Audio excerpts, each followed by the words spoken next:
Hello everyone, my name is Snigdharani Pradhan. A couple of months ago, I appeared for CUET PG 2025 and I got selected into SU, BHU, Pondicherry, hoping to get into JNU very soon, finger crossed for that. Currently, I am enrolled into SU for my Masters in Sociology and I did my Bachelor's from Ravenshaw University, Odisha. Basically, I did my preparation within 15 to 20 days cause मेरा CUET का paper था 29 मार्च को and मैंने preparation शुरू किया था around 5 और 6 मार्च को। तो मेरे पास हार्डली 20 दिन भी नहीं थे, तो मैंने इसलिए बहुत सारी गलती की थी। तो पहली गलती थी कि मैंने बस नेट सिलेबस को ही स्टिक किया, क्योंकि लोग बोलते हैं कि नेट सिलेबस कर लोगे तो CUET में अच्छा मार्क्स आ जाएगा, बट इसका ये मतलब नहीं है कि आप बस नेट सिलेबस ही करो, आपको CUET सिलेबस को भी बैलेंस करना पड़ेगा।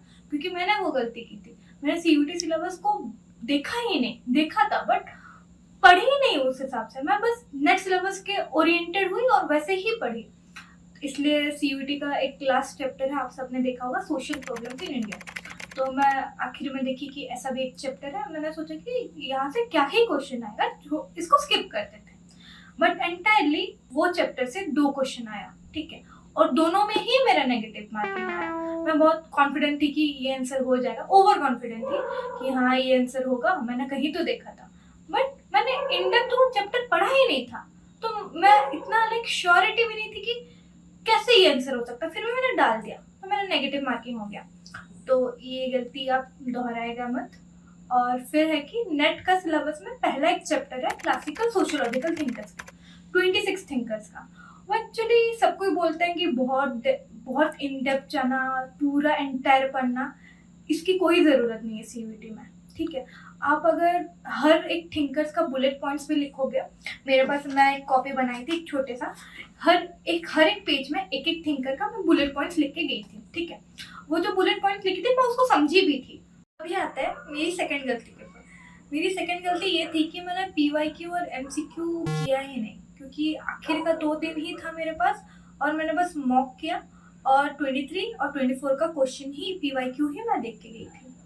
और जो लोग बोलते हैं कि आपको बहुत सारा MCQ और PYQ करना है, वो सच बोलते हैं। मेरी जैसी गलती मत कीजिएगा कि मतलब आप बस कॉन्सेप्ट ही पढ़े, थ्योरी ही पढ़े, लेकिन MCQ PYQ भूल ही जाए, ये गलती मत कीजिएगा। क्योंकि बहुत सारे क्वेश्चन ना रिलेटिवली आता है, क्योंकि जैसे 23 में एक क्वेश्चन आया, उसका जो भी एक आंसर होगा वो बेसिकली उस कॉन्सेप्ट से रिलेटेड ही आपके इस साल में भी क्वेश्चन आएगा।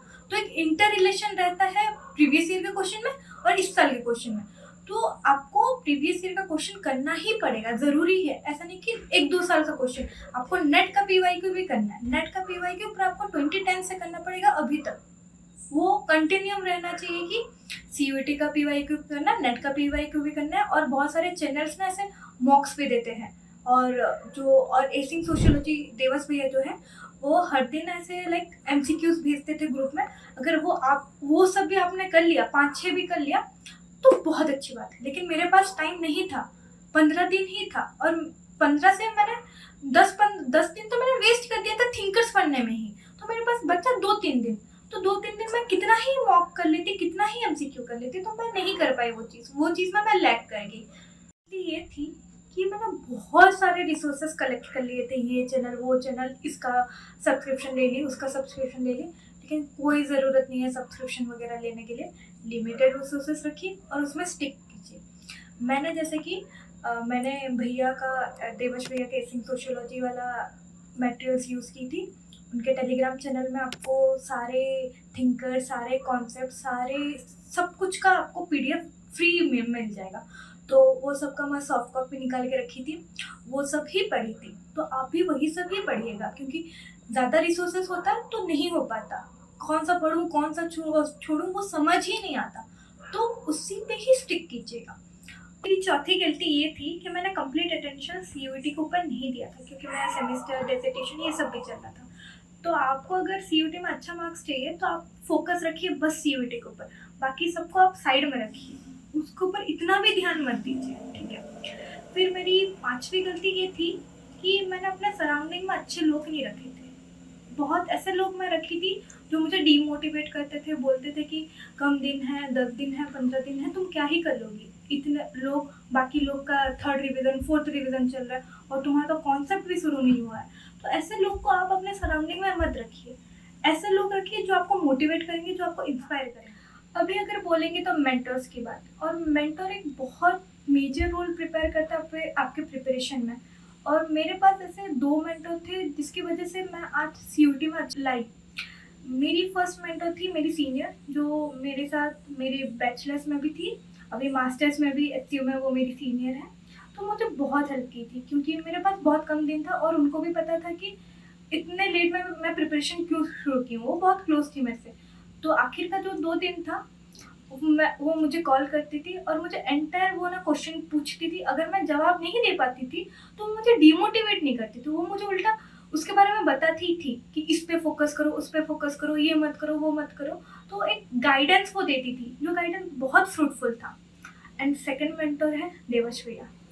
देवश भैया के बारे में जो भी बोलूँ कम है, क्योंकि हालांकि उन्होंने मेरे को अपने मेंटरशिप प्रोग्राम में नहीं लिया था, because he is very particular with his dates.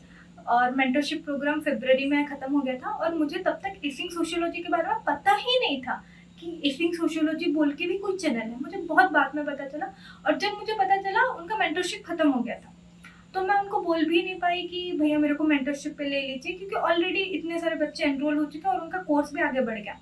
फिर भी टेलीग्राम में उनका चैनल से मैं पढ़ी, उनका सॉफ्ट कॉपी लाई, सब की।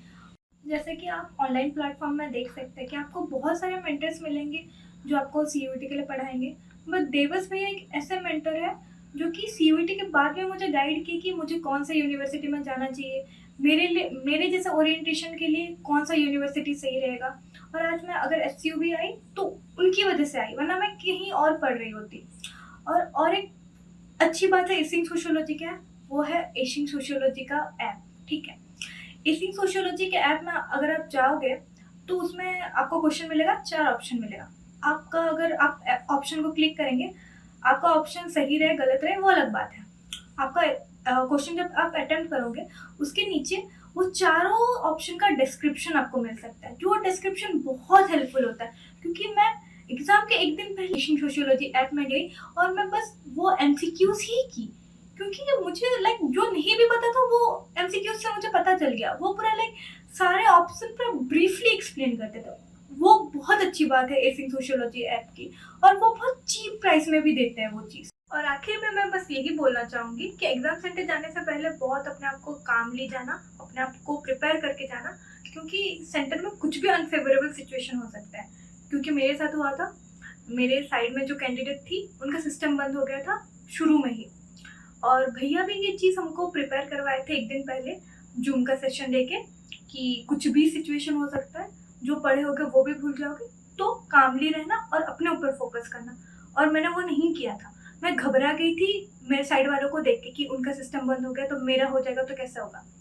तो ये सब चीज़ों के लिए प्रिपेयर होके जाना और कामली जाना, वो बहुत इंपॉर्टेंट है।